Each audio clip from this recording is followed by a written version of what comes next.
अस्सलाम वालेकुम क्लास। उम्मीद करती हूँ कि आप सब खैरियत से होंगे। तो आज हम अपना सबक नंबर जो सेकंड टर्म का है, सबक नंबर 2 स्टार्ट करने जा रहे हैं। ठीक है, सेकंड लेसन हम उसको स्टार्ट करने जा रहे हैं। तो चलिए देखते हैं कि सेकंड लेसन में आज हमारा लेसन कौन सा है, क्या और क्या नाम है, उसकी क्या स्टोरी है। जी स्टूडेंट्स, तो हमारा आज का सबक है कहीं देर ना हो जाए। वैसे तो ये सबक नंबर 8 है, लेकिन हमारा जो सेकंड टर्म जैसे कि स्टार्ट है तो उसमें ये हमारा सेकंड लेसन है। ठीक है, ये आपका सबक नंबर 2 है सेकंड टर्म के हिसाब से, और ये आपका लेक्चर नंबर भी 2 ही है। तो सबसे पहले कहीं देर ना हो जाए, बड़ा इंटरेस्टिंग सा टाइटल है। इस टाइटल को ही देख के दिल करता है स्टोरी को रीड किया जाए। तो मैं आपको इस स्टोरी का थोड़ा सा ब्रीफ इंट्रोडक्शन दे देती हूँ, थोड़ी सी मैं इसका खुलासा आपको बता देती हूँ कि इस सबक में जो बात की गई है ना, वो माहौल के बारे में बात की गई है।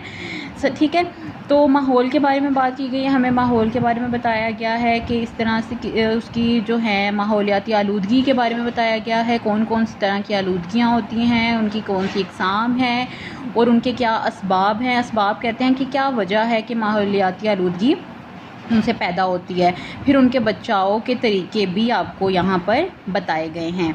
ठीक है, तो सबसे पहले तो आपको ये समझने की ज़रूरत है माहौल हम किसे कहते हैं। माहौल बेटा हमारा माहौल का इर्द गिर्द जो हम रहते हैं ना, उसकी जो आबो हवा है, जो फ़िज़ा है, वो माहौल कहलाती है, जिसमें हम रहते हैं, सांस लेते हैं।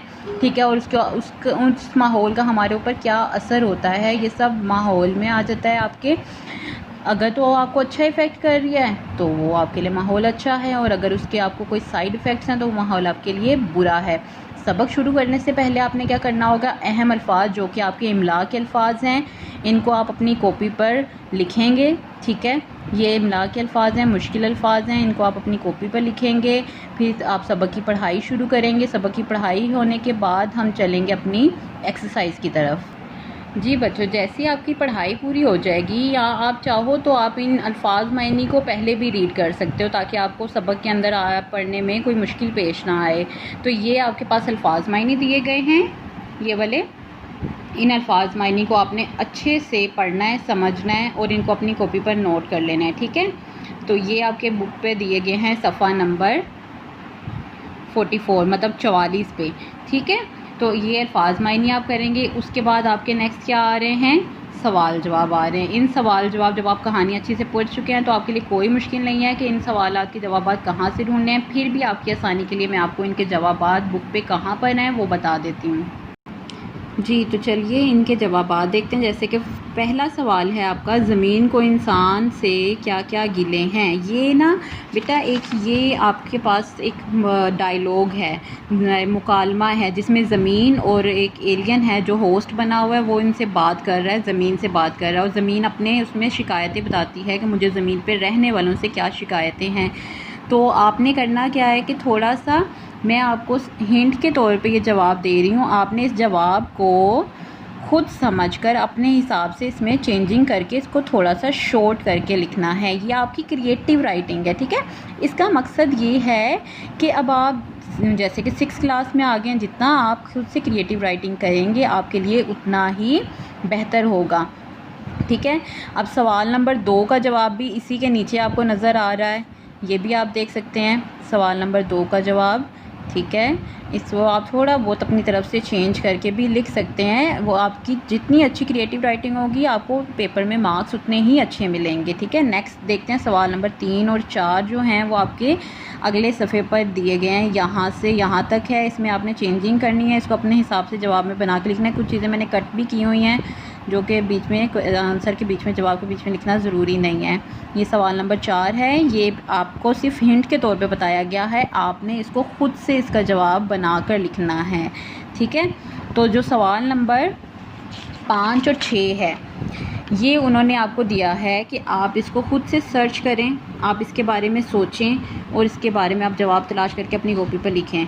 ठीक है, सवाल नंबर 5 जो है आपका, दरख्तों के कटाव के क्या नुकसानात होते हैं ये, और माहौल को आलूदगी के असरात से बचाने के लिए हम क्या कर सकते हैं। ये तो थे हमारे सवाल जवाब। अब मश्क जो है बाकी आप देख सकते हैं, आपकी मश्क है सफ़ा नंबर 45 पे, पेज नंबर 45 पे।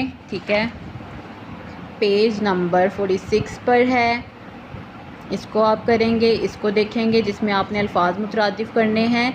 अल्फाज मुतरादिफ़ हम कहते हैं एक जैसे जो हम अल्फाज होते हैं, जो एक जैसे अल्फाज के मायने रखते हैं, जिनके मायने एक जैसे होते हैं, ठीक है, उनको हम अल्फाज मुतरादिफ़ कहते हैं। ऊपर क्या दिया गया है आपको, इन जुमलों में आपने इसमें आला और इसमें सूद की निशानदही करनी है, ठीक है।